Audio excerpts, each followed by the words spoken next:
and prices, the government would simply spend more money into existence.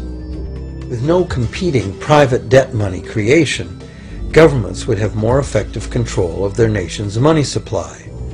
The public would know whom to blame if things went wrong.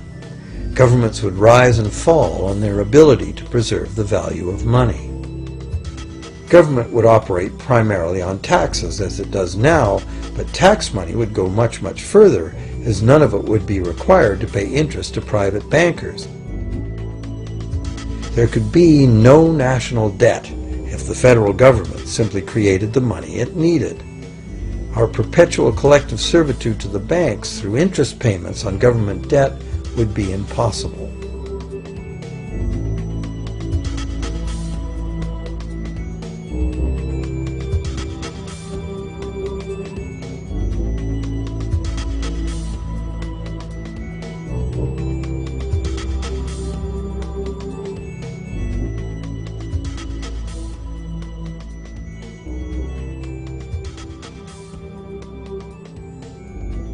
What we have been taught to believe as democracy and freedom has become in reality an ingenious and invisible form of economic dictatorship.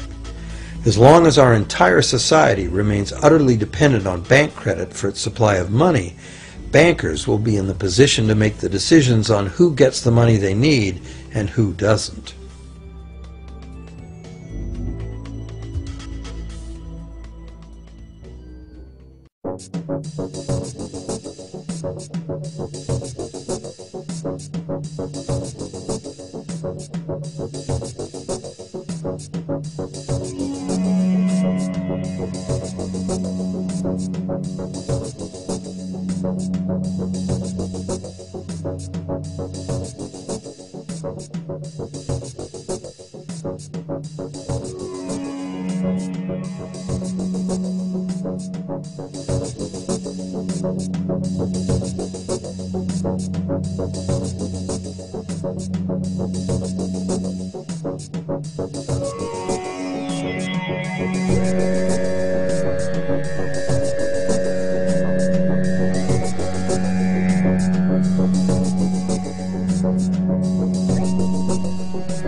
Few people are aware today that the history of the United States since the Revolution in 1776 has been, in large part, the story of an epic struggle to get free and stay free of control by the European international banks.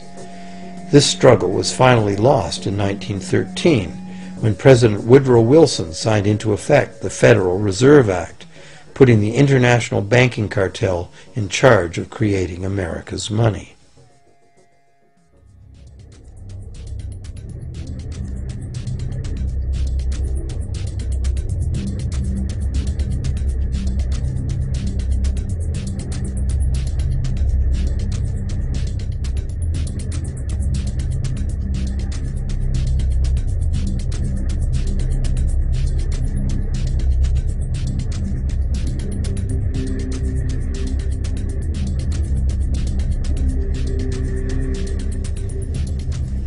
The power of this system is deeply ingrained.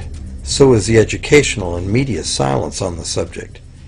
Years ago, a Canadian Deputy Prime Minister surveyed scores of non-economists, both highly educated professionals and common-sense people on the street, and found that not one of them had an accurate understanding of how money is created. In fact, it's probably safe to say that most people, including the frontline employees of banks, have never given the matter a moment's thought. Have you?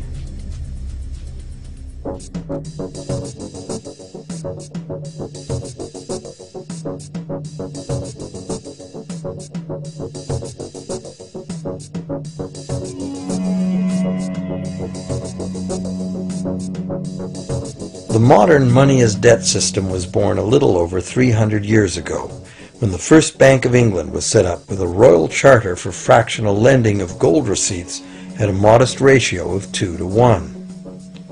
That modest ratio was just the proverbial foot in the door. The system is now worldwide, creates virtually unlimited amounts of money out of thin air, and has almost everyone on the planet chained to a perpetually growing debt that can never be paid off.